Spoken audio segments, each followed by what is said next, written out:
chỉ khác kan shit với một đời don ta ni sẽ tạo hiện kan diệt ni lo lut thar te tan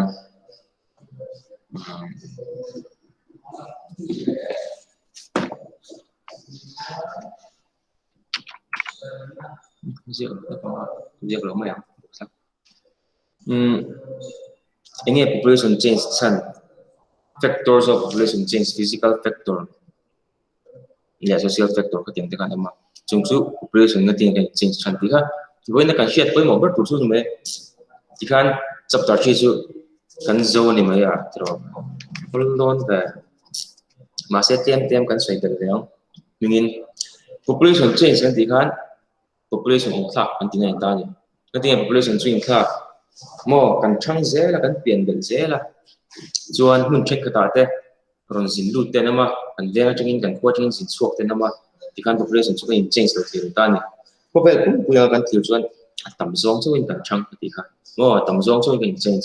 mà sẽ reason trong kan thiếu chuan mun chen ka da chuan tem nga mun chen ka chuan tam ve nga mana ti la so lama ko sak lama zong ti ko ma mana ni tu na pom ta i zong ti ko ka kum sa ni le so sa ni pasari sa ni paria sa ni ko ti so ko chuan in som thung chau no man in som thung ba kan ni panga chau ni pasari chau lom ta se anh khoa có số machine population giống trong cái misa ở trong toàn thế này rồi misa rất nhiều karma chú bảo số tấm thẻ bây giờ số tiền mà rồi số tiền là chuan anh khoa khan in sống ngã trong cái dạng car về long về toàn này chú machine in chơi thì cùng sáng thì pasari sáng thì pakua thì in car sẽ sáng thì xong thì cùng sống bao cái lâu mà sẽ anh tiếng nghe cái tiếng số cái machine long châu mình in alo cho mình kan ti chuan ni an pem lut tin na mo migration i an ma ni in tha pung lut chuan an in tha pung zo lo ma se kata an kho ron pem lut an phan mun dang ching ron pem lut an tin an ya ko ching ron pem lut anon pem na kho dang kha an tlem be sat don mo chuan population change ai pati oma negative le positive an sha thiam men negative ni chuan population change and negative and one mission and claim don chuan positive and one growth and pung don tina chuan population hi population growth big poka chini thei ta ni chu first paragraph last sentence ka in chuan natural growth le migration ta mo ka chin se tu ni chin se don ya natural growth ni son pian in tha pun now pian atanga machine tam ka mo migration su pem lu tin ha natural growth of population is obtained by taking the difference between birth weight and death weight so actual growth of population includes migration along with birth weight and death weight actual growth and this pun van shim natural growth and this now sen in tha so now sen pian atang so ka chin se lo nothing population change kan siri poi mona chan population change kan siri poi mona chan poi mona chan chu kha point li pe ya kan kai khom to pang India rama example alo tai la machine kan thapung sak em ya chuan machine kan thapung dan ret te kan chut la kan machine kan thapung dan ret kan chut ta kata kan chut chojang kan tu na chang kum so ma san chu za machine kan lo ton chú zat cho quý tin cái nòng đón no bằng chú zat là thuộc thể no bằng để cho mà chú zat cho cái nòng đón thì các anh chút chuộc rất thể tan tham gia trang khá những kinh nghiệm làm mình cái của nó cái mà số nó từ economic planning mà các tiền thì cái nó xiêm thì tất cả với mỗi năm nhá cho anh cái environment thì cái conserve thì cái tiền population zat sustain thì đủ lên cái tiền zat chống thì đủ lên những kinh nghiệm thì để bảo tụ cái sản phẩm các tiền khác i population change kan shit tiam kan zira poi mo na chui ta ni chuan determination of population change determination of population change so population change kha eng bang lo kheng nge na eng bang lo kheng nge ti la zo chu man le takhi har ang in nghe determine mo ang ngatong nghe population change kan sil yang tinan so kami tak lutuk fertility mortality le migration ngatong population change ka theng the fertility chu in kha chon na nu le nu pai kar tanga follow piang mortality ro chu thi soina mo thi chuan migration chu zin nun zin chua khatinga tang khan population change population yang population sang kha zir the tinani su fertility as one crude birth rate fertility ratio standardized birth rate general fertility ratio khatinga ho kan ta crude birth rate chu no pangpiang shim soina fertility ratio kan ti chuan no pangkum hoilam children below 5 years of age per thousand female reproductive age group female of reproductive age group ti kha chin sia chiang ro female of reproductive age me chia fanei thei soina ni kha female reproductive age me chia i fanei thei sa khat zela nau piang kum ngan hoilam ma fertility ratio chu this one ratio kan su ni so one standardized birth rate to number of expected birth per thousand person mi sang khat zela nau piang exact nge lo om theyang so the expected birth nau piang lo om thei tu zat mi sang khat zela general fertility rate number of live birth in a year per thousand women of normal reproductive age Mesia now by the lo tin ambe Mesia ko kumsum li antinan lo reproductive parts te anno nature anno sia ma chul te thalawa khating si kha now by the lo zo chin kan ti ma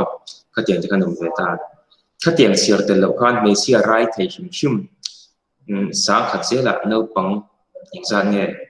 lo piang soina chuan factor determining fertility rate question number lom factors determining fertility rate ka piang ka ti fertility ka piang eng ti nge now piang kha I ngong tu eng factors nge determine now piang kha so na biological factor demographic factor social factor economic factor biological factor kan ti chuan different nam sang te ka kan le ka boin jilan son so nam sang te hi kan fat pian dan te no pang piang zat kan ne te dan tin ang ta ne san su kan mun mun zir zelin chuan kan environment a chat chuan kan nam mun a shi sel chuan no na piang te pon tam thea claim thei bo asisel so claim thei tin ka biological factor mun tiang yum do mun chop do om chuan she sel lo mai the fa te ka samuel ka chapter 3 population change kan zero chuan mun sel ta ka om chu ei la in chatu rom chuan fa piang te bo ka an lo now piang te pon ni che an nei che te an tia now piang ri ta kamo andam kho chu an tam thei dina ni chu ti ro chuan mun chang kang lo mun chak nok do timela rural area ma chuan te wa chuan now piang ret atam le viau thei thung ani san chu mun chang kang chuan nakina economic factor han kana sei don thawa mun chang kang chuan now piang enge fatlem te ten nei ta rural area chuan fatlem fa tam da don ni chin khatiang kha mun chang kang no zit ta po khan ani ve thei ni biological factor khan khami han chuan demographic factor demography kan ti chuan population chanchin ziuna kan ti machine tam lo te machine chanchin ziuna kha chuan demographic factor chuan number 1 chuan Malaysia begin Malaysia kha now pai the omna now pai the reproductive age kan ti ka tiang kha an tam chuan enge fertility rate kha sang don now piang an tam don kum som poli chang kum som li papua in kar tam chuan mo chuan chu ba ka chuan khoi mun apo I meisian pasalan nei mana te nau piang an tam don meisian pasalan nei har lu chuan nau piang an tam thei lo mo meisia hin lo poi mo ne ni chu meisia an poi mo ni chu next aran ka in social factor social factor a chuan kan le khazir dan te mo kan khutla changkang kami khan na sa takin kan nau enge nau piang fertilizer ha shil tinani achan chu khochang kang ram chang kang a chuan le khazir san kan lo du ta ni ta pu chuan le ha kan no chu sang a mu te kan hamu nu a pasal ni pui kan le ki chau te khan ta mo nei sia in la bu nu pui pa ta pasal nei chau chuan kum som thum vel lo ta nga thum nga te lo ni mu chin ka da chuan kum som thum pa nga chuan fanei thelo na chan ste kha ni lo sang de ko ni kum som li a pasal nei jo pre chuan fanei lo na chan kha sang lu tu at lo ching to me the mo ani lo kon he I psychology le medical lama chuan an zim na chuan 35 years above fa chuan fa te pon down syndrome me chan ste sa mo patiang han syndrome engeng amani ka kan wa shet tiam lo nan na sang ka ve lo na chin ka sang ta fertility rate sang thei lo literacy level san na education level san na ngo mun chang ka nga machine an ta an tem zel kan ti kha USA te Germany te France Italy an pupan englo re da niam fertility rate niam chu ti chuan vice versa mo opposite si a chuan a opposite si a chuan mun chang kang lo le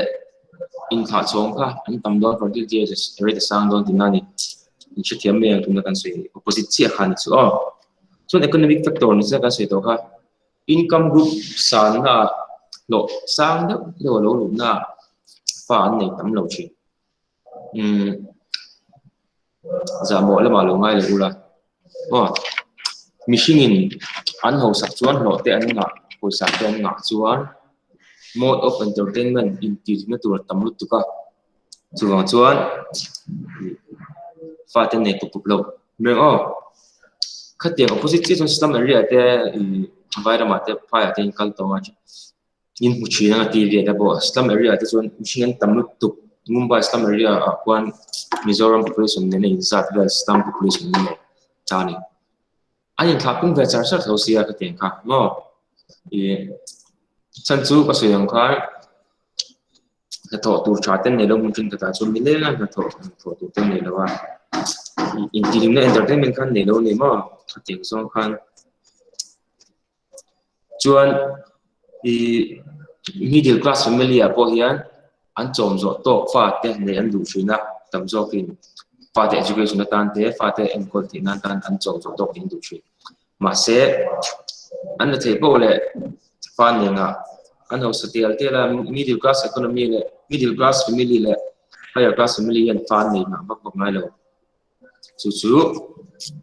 economic factor chun mortality chu thi kan ti crude death rate age and sex specific mortality infant mortality ama crude death rate kan machine thi him kum khata mi sa khata siazel khan exam nge thi sena age and sex specific mortality rate chu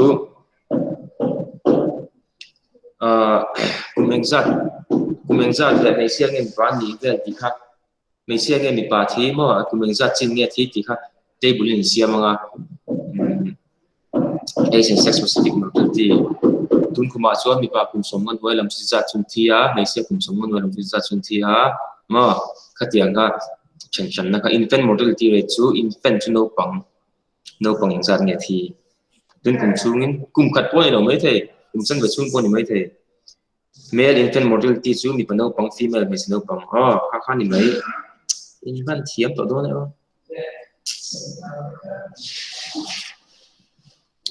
factor determining mortality rate nisina han fertility rate kan zir to inge now piang hong an now piang tam lo ka inge hong tu na chuan now ni to tu na so thi shim piang kha no pang ba kan piang thelo tu no te wiki ngan piang thelo wa ni mortality chu wiki mon thi peter putar pon thi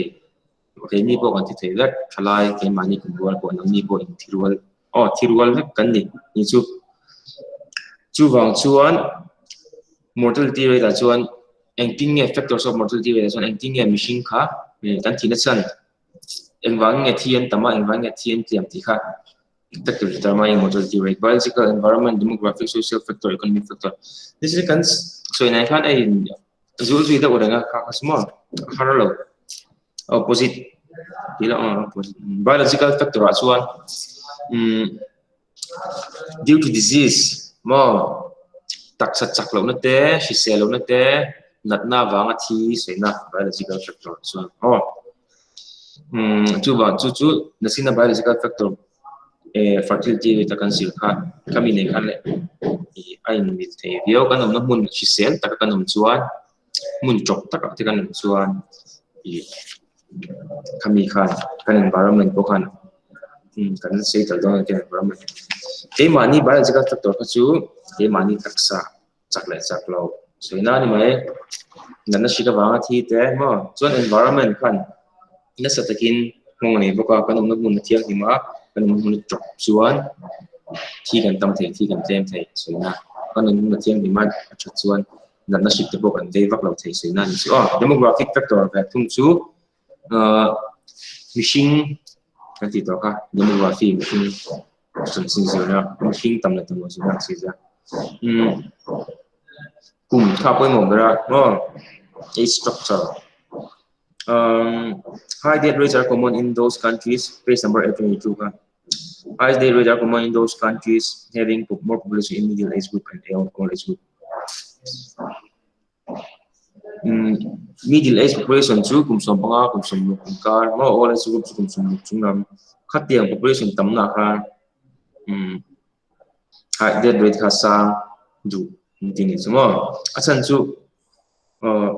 khatiang old age ho kha kum upaho pitar putar tila chong mo lo se kan she thiam na turin ka soi thiam dan ni chu kan she thiam dan pon ka soi thiam dan pitar putar te chu natna an vei ma mo ani rek khelo nga ma se nge an taksa immune system a chak to lo ba tuna coronavirus at point se ni nangni ho chalai te ke ni ho ro te chu sel pa ga chu chen khat pe chu kha an lo ve an ve ti point chalawa an ve tin shet so me wa an check le kha chuan a chen kha chu an lo negative le to mo treatment po la mang luin khatiang te khan ta ni ma ro peter putara chuan sel lo tak tak ten lu tama khatiang khan an tan chuan death rate ka sang all be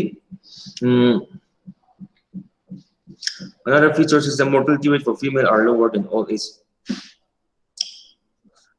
and male mortality is higher than all other ages of women in ka share to point mo da su mi pa mortality rate ai mi mortality rate yam jo me se ti mi pa hi ama khop me pathian hian mi pa hi no siam tu khop me mo ni si a hian me se lo siam chung khop na peter le a hian peter le ka te kinat mang ta la me se thi an tlem jok zel mai ni kum me si hi peter tar do an upadeu tar ti lo upadeu an tam so chuan tuna census ta po khan kum khat sunga mi pathi mo an tam ni kum masa le tiang pe chuan zu wang an ngot te khan ni pathi khan tam lu tu me sia chu thi mi pa in me sia kan ngam de na ni me thi tam la ma han death rate sa lo khan thil da ha chung tu mak to lo mo ba ho chan ngai su chuan social factors kan ti chuan putlang changkang lo suina kan gotlang a zirna sang na ate medical facilities tam na ate achang mun changkang a thiam khatiang han death rate atlem tlang pui ni gotlang changkang a chuan mo changkang ka dikhan thil changkang do he ma ni yes changkang do soina lam ni lo bike nal do ne lo soina lam ni lo gotlang changkang chu fai turani mo an ezon na kunga te le medical facilities tem nei changa mo khatiang zong khan ko tlang changkang a chuan debt rate claim tlang pui chuan economic factor countries with high per capita income better standard of living experience low debt rate ram changkang a hian tem ti ai chu per capita income chu pakhatin sum kan lak lu sum kan lak lu tamna anga khan hian tem zo kani achan chu khatiang huna khan i atlang queen an light te lo chata ani le te i chuan health facilities ngai pe ma chuan medical facilities dam doi te in content no ni chatlang pu thina chuwang chuan an neng lo the i nge an mortality rate kha niam thian ni thi kha chuan pakhat le poi mo dewa chuan aram changka nga chuan mishing tam deuh deuh an ek se tam ve ngai lo kan ti to kamo ek se tam lo chuwang chuan debt rate kha asang thelo ni chu mortality rate chuan number 3 na factors determining population change number 3 na migration chu zin leiwa kan ti ha zin lut zin chuak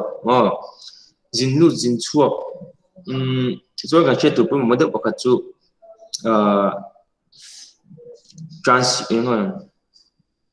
migration may be temporary or permanent. Temporary or permanent migration chuan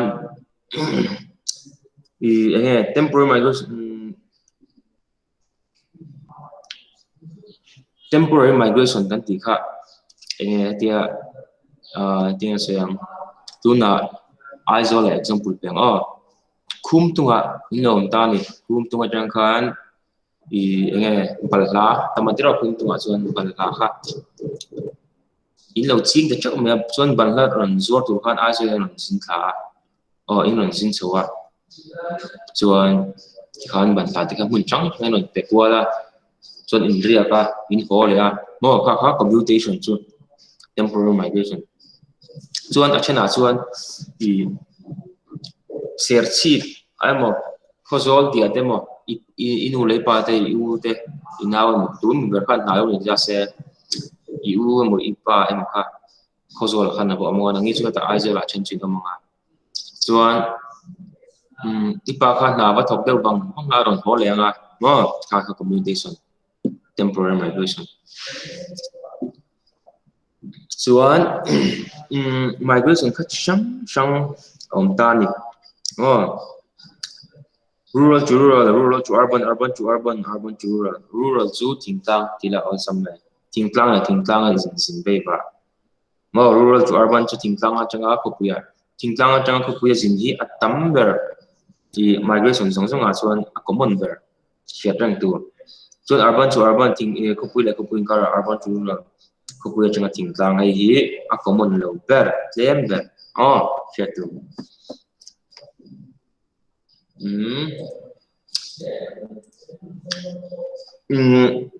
Factors determining migration.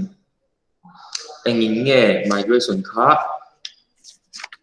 zingvei bak kha ai bange engin ngo kan sui leang hei se kan sui ta na ngating mishing chu kan zin mo number 1 na chuan kan na ba siang sa i chuan mun chen ka ta chuan hei sor na ti khan sarkar na soina ni khar lawa tertiary sector soina ni khar mun chen ka ta chuan an ram le lung te lo chilu tu ta chuan a siam lo le ni na pon lo tenga thai pon ni thelo kan sin nge an tia tlema mun khai chat na dewa ten wasin chin chu rural sector ko mo chuan chu tiang che chuan thingtlang atang ka puya an tam kan tin na san chu tuna hanga soyam na tam ba metropolitan cities tam taka chuan Bangalore te Delhi te pon yang industrial cities sowa na tam le zol ni unskilled labor kan tin kamo chu wang chuan jin an tam chi ka ten athing tang chung in sin chuak an tam chi azwala pon ni he i thingtlang chuan an zina tho mai tur lo zela mo i unskilled hiam nei lo an teng si te bloka skill labor kan ti chuan mistri carpenter te lumet te ka te skill labor anta mase unskilled labor lo muchia tu te pon mo a zo ra chon muchia thona tu ka te ka tam chuan ka economic factor chuan geographical factor chuan kan khua hi lum mai kan in son tiang mo ka tiang kha cheng cha si tu yom bok si lo kan in son nge an tia an in son chu ka te ma hun mom dewa an shiata kha geographical factors ani lo kon the earthquake flood fire changes of earthquake fire are frequent khatiang natural disaster tamna hunanga khan den ta da mo champhai te po kha khuzol te khuzol khobum po den ta tu na lir ngi kha mase alan na lowa inson suak te pon lawong to mai theni mo khatiang sun na khani geographical factor social factor kan bi chu ta nun i sabdan indian an chinjon sabdan indian an tisin khop memo hani jana po lo chu kha low class te higher class lower class san le lu tup na khan mishing an om pe lo ani chu i nam hoi nung lu tup te le man in la nam chung nung deuh khan lo hu sit san du khan social barrier tia society ya barrier kan ti chuan in da dan na mo society in da dan na tam tu chuan tu ma anom pe lo ashom tu man hu sit ni kan du lo ti ro social barrier tam na machine ano pe one in swak sheet na demographic factor people of area from high density work quality of life related to migrate wish to migrate to areas where it is less machine density kan dison machine bit so bit zong so na population na bit zong mun te ya avian te ya machine tam tok lo ta se anin deep don na to tu te am nan nei don lo quality of life is deteriorated and quality an nun dan kha a chiat pha don entinan bihar an so machine an tam tu ka enge ma han son bak ni te ta to tu te wa chu wang jon labor to ringot mystery helper to ringot te pon alon sin chok zorom ten mo baga chang te pon alon sin mut mele khatia khan demographic factor so kha political factor kan tile chuan India ma pon abdikin north east at pon ram tam tak chu state tam tak chu an politics set awang hel tam tu te nam tan Africa ma po politics set du awang hel tam tak an ma an sin murmur rang ni illegal migration an tam tu UFC an chin nam chuan Francis an gan po ka in Africa China ran zina more friends sa chuan dikhan avane tatkin là rộng mình quan còn từ đông đời này phải xong rồi chuan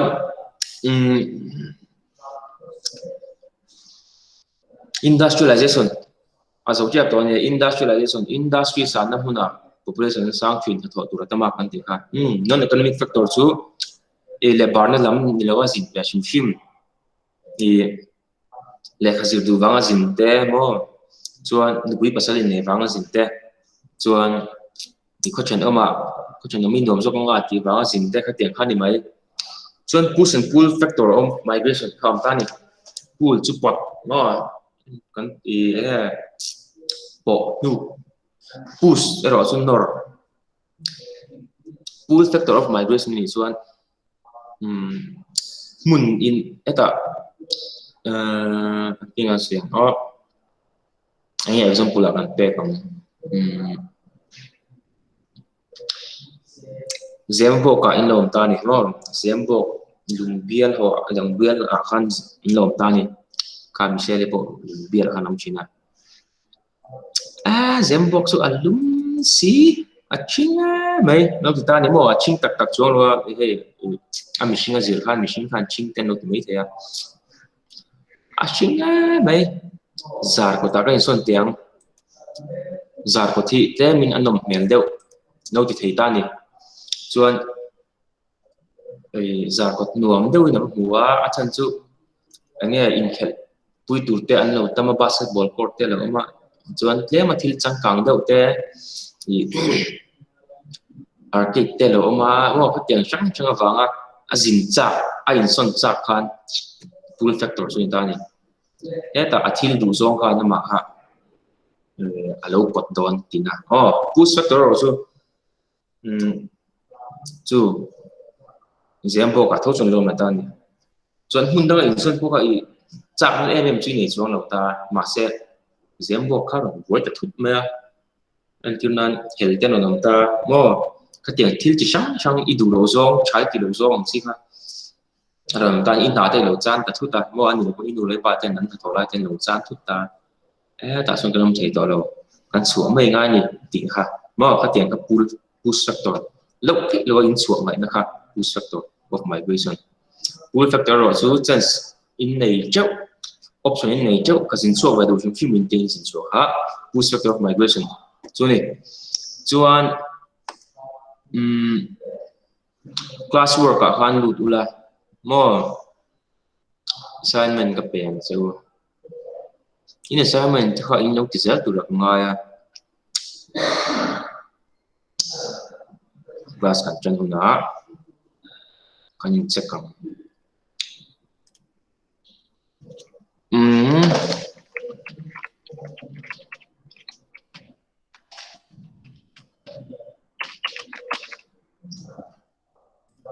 assignment okay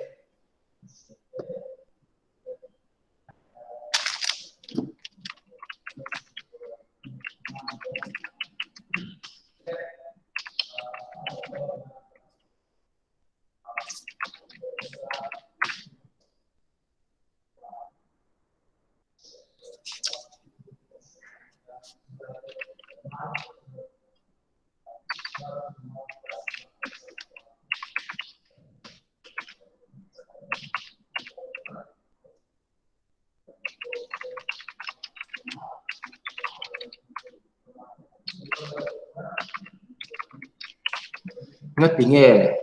more rural to urban migration kha a common bear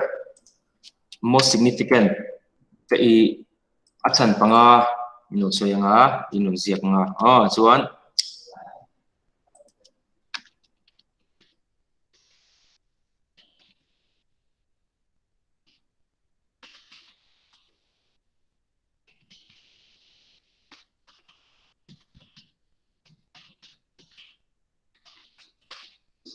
urban to rural kha nothing